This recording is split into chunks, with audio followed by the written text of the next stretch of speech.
Setelah perkenalan selesai, segera mereka bertiga meninggalkan kamar tahanan Herlan. Mereka bertiga menunggang kuda menuju ke tahanan Herlan yang terletak di luar istana. Tahanan yang digunakan untuk keluar ke kerajaan yang membelot. Segera setelah sampai di depan pintu tahanan yang sudah dibuka oleh penjaga, mereka bertiga segera masuk bertemu dengan Herlan. Segera Rangkorok berkata, "Herman, maaf, kenalkan ini panglima perangku yang gagah berani." Herman, walaupun tidak mirip tahanan, tetapi tangannya masih terikat untuk menjaga segala kemungkinan, segera berdiri dan menyapa Rangkono. "Kenalkan, aku Herman." Rangkono, "Aku Rangkono."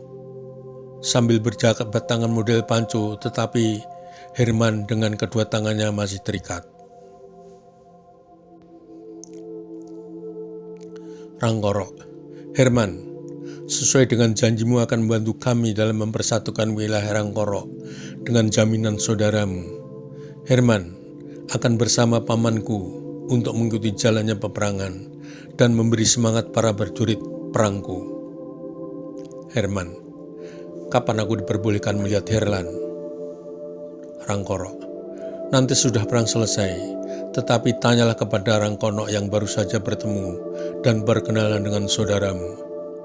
Rangkono, "Benar sahabatku Herman, Herlan baik-baik saja." Tentu saja Rangkono tidak mengatakan akan maju berperang bersama Herlan.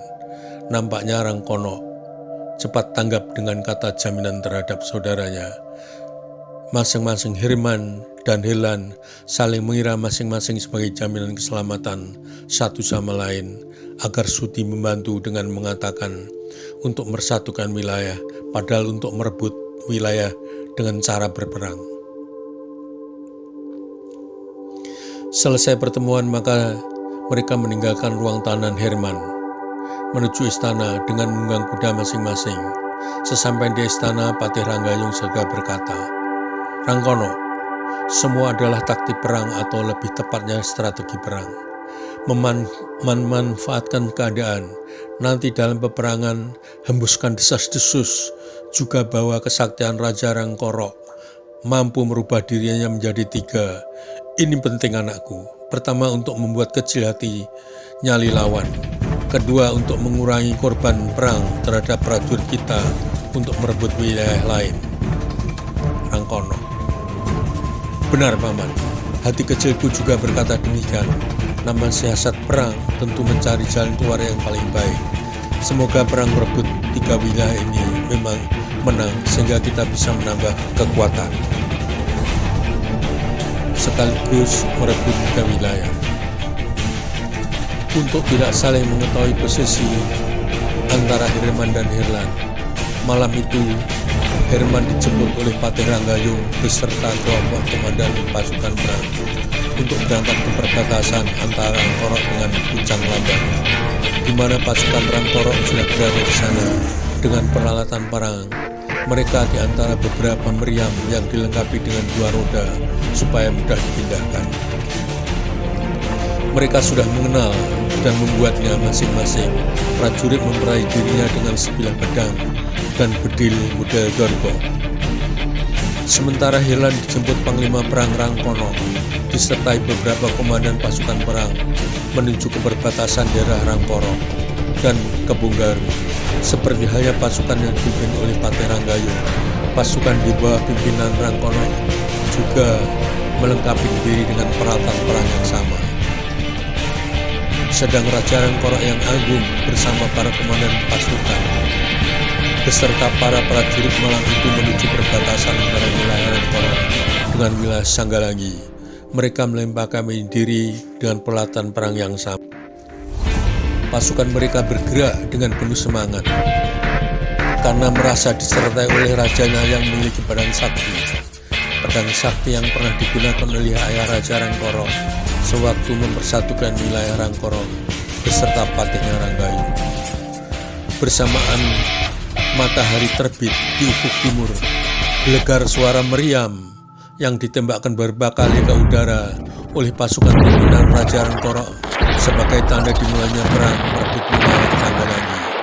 sekaligus memberi tanda kepada pasukan pimpinan Patih Ranggayung bersama Hirman untuk merebut wilayah Pucang Lamban, dan pasukan pimpinan Panglima Perang Rangkono bersama Hirman merebut wilayah Kebu Baru.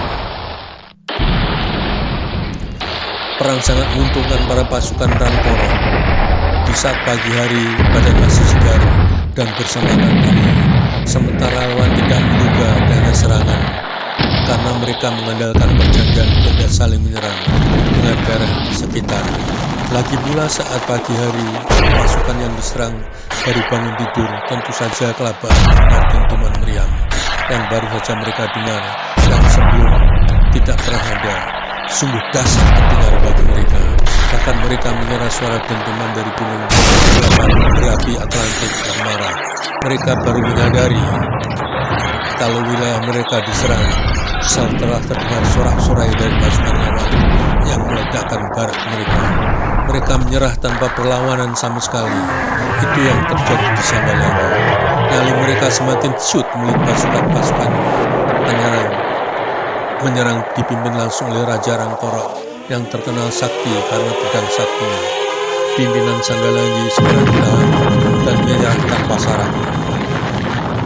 Begitu pula keadaan wilayah Pucang Lamban yang porak-poranda oleh dentuman meriam yang membuat bagi putih-putih ketakutan. Rakyat berbondong-bondong mengangkat tangan, tanda menyerah, tidak mengadakan perlawanan. Para prajurit Pucang Lamban juga menyerah tanpa perlawanan. Mereka jerih melihat pasukan Rangkoro yang dipimpin oleh Patih Ranggayung beserta Raja Rangkoro. Maka pimpinan atau kepala suku Pucang Lamban segera ditahan. Harus mengakui kekuasaan Rangkoro yang ingin mempersatukan wilayah.